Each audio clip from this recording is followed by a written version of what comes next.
দোয়েলের সাথে বিয়ে ভেঙে সমুদ্রকে সব সত্যি বলে দিল সুধা। সম্পূর্ণ জানতে ভিডিওটিতে একটি লাইক করে দেখতে থাকো। গল্পে শুরুতেই দেখা যায় যে সুধা ফোনটাকে বলে আজ তো দোয়েল সমুদ্রকে ঠকিয়ে বিয়ে করছে, এই বিয়েটা যেভাবেই হোক আটকাতে হবে। ফোনটে তখন বলে কি বলছো? দোয়েল আমাকে ঠকিয়ে সমুদ্রকে বিয়ে করছে, এটা আমি কোনোভাবেই হতে দেব না। তার জন্য আমাকে যা যা করতে হয় আমি সবটাই করব, কিছুতেই আমি হাল ছাড়ব না।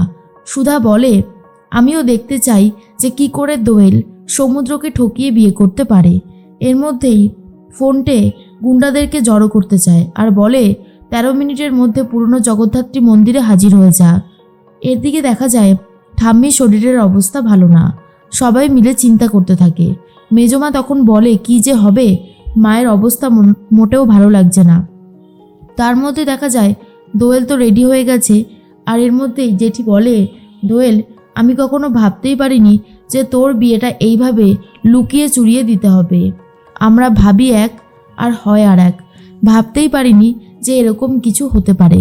তখনই দোয়েল বলে কি করব বলো মা, ওই সমুদ্র যদি আমাকে বিয়ে করতে চাইতো তাহলে কি আজকে আমাকে এই দিনটা দেখতে হতো?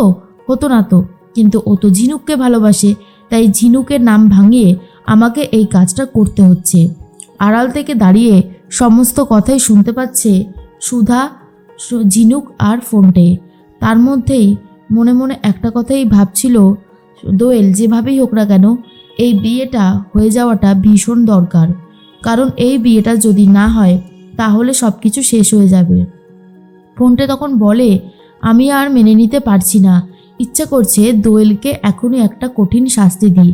সুধা তখন বলে এই বিয়ে আমি হতে দেব না ফোনটেদা, তুমি প্লিজ এখান থেকে যাও, আমাদের এই ব্যাপারটা আমাদেরকে সামলাতে দাও। কেন বুঝতে পারছো না, এতে ঝিনুকেরও নাম জড়িয়ে আছে, ব্যাপারটা একটা বাজে হয়ে যাবে, প্লিজ তুমি যাও। এরপর ফোনটে বলে ঠিক আছে, আমিও দেখতে চাই তুমি কি করে এই বিয়েটা আটকাতে পারো, কারণ দেখাটা খুব জরুরি। এর মধ্যেই মনে মনে একটা কথাই ভাবছিল দোয়েল, যত তাড়াতাড়ি সম্ভব। লক্ষ্মী তখন বলে নে নে এবার ঘোমটাটা দিয়ে নে। তার মধ্যেই চলে এসেছে সমুদ্র। সমুদ্র এসে বলে ঝিনুক আমি চলে এসেছি। এ কি, তুমি এইভাবে ঘোমটা দিয়ে আছো কেন? ঘোমটাটা সরাও, না হলে তোমার মুখ দেখব কি করে? লক্ষ্মী তখন বলে না বাবা, আরে এখন তো মুখ দেখা যাবে না, আর তার থেকেও বড় কথা বিয়েটা হয়ে যাওয়াটা দরকার। এখানে যদি সবাই আমার মেয়েকে দেখে ফেলে তাহলে একটা গন্ডগোল হয়ে যাবে, এখানে বসো। এর মধ্যেই সন্দেহ হতে থাকে সমুদ্রর আর বলে মেয়ে বলল কেন? আর তার থেকেও বড় কথা ঝিনুক তো আমাকে এটা বলেনি যে বাড়ির সবাই এই ব্যাপারটা জানে। ব্যাপারটা কি হচ্ছে, এখানে তো বৌদিও নেই, বিয়ে করাটা কি উচিত হবে আমার? লক্ষ্মী তখন বলে কি হলো বাবা, দাঁড়িয়ে আছো কেন, বসো।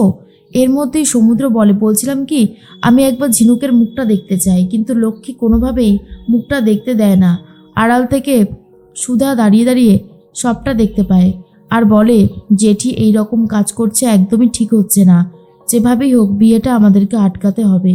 ঝিনুক তখন বলে দিদি তুই একবার বল, ওই দোয়েলকে আমি উচিত শাস্তি দেব, অনেক হয়েছে, আমিও আর সহ্য করতে পারছি না। সুধা বলে দাঁড়া একটু শান্ত হ, সব কিছু এত তাড়াতাড়ি হয় না, একটু তো শান্ত হবি, না হলে কি করে হবে? তার মধ্যেই লক্ষ্মী মনে মনে ভাবে যত তাড়াতাড়ি হয় ঠাকুরমশাই নিন, এরপর ঝটপট বিয়েটা শুরু করুন তো। ঠাকুরমশাই বলে এত তাড়াতাড়ি বিয়ে আমি কোনোদিনও দেখিনি, আপনারা এত তাড়াহুড়োই বা করছেন কেন? তখনই লক্ষ্মী বলে তাড়াহুড়ো করতে হচ্ছে, তাড়াহুড়ো না করলে তো হবে না, কি করব বলুন, জীবনে এমন অনেক পরিস্থিতি থাকে যখন খুব তাড়াতাড়ি করতে হয়। এর মধ্যেই ঠাকুরমশাই বিয়ে শুরু করে দিয়েছে, আর অন্যদিকে তেজ ফোন করছে সুধাকে আর বলে যেভাবেই হোক আপনি সমুদ্রকে তাড়াতাড়ি বাড়িতে নিয়ে আসার ব্যবস্থা করুন, না হলে হবে না। এরপর তেজ এসে গেছে আর ঠাম্মিকে বলে ঠাম্মি তুমি তাড়াতাড়ি সুস্থ হয়ে যাবে, তুমি এসব নিয়ে একদম ভেবো না। এরপরেই ইমনের মা বলে সত্যি সত্যি কি উনি সুস্থ হবে আদৌ? তখন ইন্দ্রজিৎ বলে আপনি আমার মাকে চেনেন না, আমার মা এখন ঘাপটি ধরে এখানে পড়ে রয়েছে, এখনই দেখবেন সুস্থ হয়ে গেছে, আমার কথাটা ভালোভাবে মিলিয়ে নেবেন। এরপরেই তেজ বলে ঠাম্মি সুস্থ হয়ে যাবে, তুমি চিন্তা করো না, আমি সুধাকে বলেছি, সুধা ঠিক সমুদ্রকে নিয়ে আসার ব্যবস্থা করবে, তুমি দেখে নিও। এর মধ্যেই সুধা তাড়াতাড়ি করে ছদ্মবেশ নিয়ে পৌঁছে গেছে, আর এমনভাবে গেছে পুরোহিত মশাই বলে আরে গিন্নি তুমি এখানে কি করছো? সুধা এসেছে কিন্তু ঠাকুরমশাই চিনতেই পারেনি, ঠাকুরমশাই ভেবেছে তার গিন্নি এসেছে। এর মধ্যে বিয়ের যে জোটটা সেটা সরিয়ে দিয়েছে ঝিনুক। আর এটা দেখার পরেই ঠাকুরমশাই বলে, এ কি বিয়ের জোট কোথায়? এটা ছাড়া তো কিছুতেই বিয়ে হবে না। তখনই সুধা বলে, আচ্ছা জামাই, তুমি আমার সাথে এসো, ভালো করে আমি তোমাকে আবারও সাজিয়ে নিয়ে আসছি। লক্ষ্মী বলে, এ কি আমার জামাইকে নিয়ে কোথায় যাচ্ছেন? সুধা বলে, আমি এক্ষুনি নিয়ে আসছি, ভালো করে পোশাকটা পরিয়ে নিয়ে আসি। এই বলে সমুদ্রকে নিয়ে সাইডে চলে যায়। সমুদ্র তখন বলে, এ কি আপনারা দুজন কারা? ঝিনুক তখন বলে, আমি একটা কথা বুঝতে পারছি না, তুমি এত বোকা কেন? তোমাকে কি ব্রাহ্মী শাক খাওয়ানো হয়নি? এরপর সমুদ্র বলে, আরে ঝিনুক, তুমি এখানে? তাহলে ওটা কে ছিল? সুধা বলে, ওটা ছিল দোয়েল। হ্যাঁ, ওটা দোয়েল, তুমি দোয়েলকে বিয়ে করতে যাচ্ছিলে, বুঝতে পেরেছো? সমুদ্র তখন বলে, তা ওরা আমাকে এভাবে ঠকাচ্ছিল? আমি তো ভাবতেই পারছি না।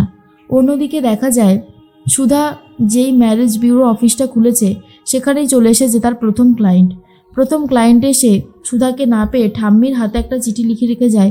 এর মধ্যেই সুধা ঝিনুককে বলে, তুই যা গিয়ে সমুদ্রকে ওর বাড়িতে দিয়ে আয়, আমি এদিকটা সামলে নিচ্ছি। এরপর ঝিনুক সমুদ্রকে নিয়ে চলে যাচ্ছে বসু মল্লিক বাড়িতে। আর অন্যদিকে দেখা যায় সুধার সাথে সেই ক্লায়েন্টের দেখা হয়ে যায় রাস্তাতেই। আর বলে, ম্যাডাম, আমি তো আপনার বাড়িতে গিয়েছিলাম কিন্তু আপনাকে পেলাম না। আপনার সাথে আমার কিছু কথা আছে যেগুলো এখনই বলে নেওয়াটা ভালো। আসলে আমার জামাই আমাকে নিতে আসছে, আপনি তো জানেনই যে আমাকে ব্যাঙ্গালোরে যেতে হবে। এর মধ্যেই সুধা ভাবে ব্যাঙ্গালোর শব্দটা তার কাছে একটা ভয়ানক শব্দ, সেই শহরে তার জীবন বদলে গিয়েছিল। এরপর ক্লায়েন্ট বলে, ম্যাডাম আপনি কিছু ভাবছেন? সুধা তখন বলে, না আপনি বলুন না। ক্লায়েন্ট বলে, আসলে আমার জামাই চাইছে বিয়েটা ওখানে থেকেই হবে, আপনার কোনো অসুবিধা নেই তো? আপনাকেও তো যেতে হবে। কিন্তু সুধা কোনোভাবেই ব্যাঙ্গালোরে যেতে চায় না আর বলে, আমাকে একটু সময় দিন, আমি ভেবে দেখছি, আমি ভেবে দেখে তারপর জানাচ্ছি। আর অন্যদিকে সুধা মনে মনে একটা কথাই ভাবছিল, ওই শহরে যাওয়াটা কি ঠিক হবে?